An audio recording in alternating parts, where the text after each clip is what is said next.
દેસલપર વાંડાઈ ખાતે ભારતીય કિસાન સંઘનો જિલ્લા કક્ષાનો 2 દિવસીય પ્રશિક્ષણ વર્ગ શિબિર યોજવામાં આવી હતી, જેમાં રાષ્ટ્રમાંથી અને પ્રદેશમાંથી ભારતીય કિસાન સંઘના પદાધિકારીઓએ હાજરી આપી હતી. ખાસ કરીને પ્રાકૃતિક ખેતી અને ગાયના છાણ મૂત્રની શું વિશેષતા છે તેના વિશે વિસ્તૃત સમજ આપવામાં આવી હતી. હવે જોઈએ રાપર આમતક ન્યૂઝ બ્યુરોનો એક વિસ્તૃત અહેવાલ. ભારતીય કિસાન સંઘ કચ્છ જિલ્લાના કાર્યકર્તાનો પ્રશિક્ષણ વર્ગ ગત તારીખ 18-19 2 દિવસ માટે ઉમિયા માતાજી સંસ્થાન દેસલપર વાંડાઈ ખાતે ભારતીય કિસાન સંઘના કચ્છના પ્રમુખ કરમણભાઈ ગાગલના અધ્યક્ષસ્થાને યોજવામાં આવ્યો હતો.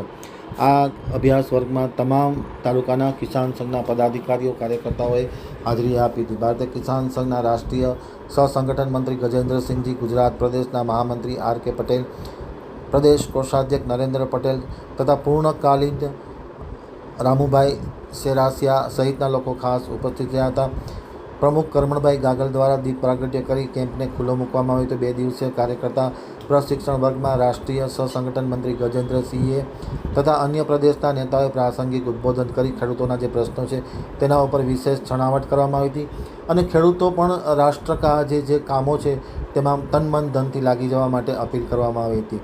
મેઘજીભાઈ હિરાણી, રાષ્ટ્રીય સ્વયંસેવક સંઘના ગૌસેવા સમિતિના સૌરાષ્ટ્ર પ્રાંતના સંયોજક દ્વારા ગાય અને ખેતી તેમજ ગાય માતાનું છાણ, ગૌમૂત્ર, દૂધ તેમજ ગાયના મૃત્યુ પછી પણ કેટલું ઉપયોગી છે તેની વિશેષ સમજણ આપવામાં આવી હતી.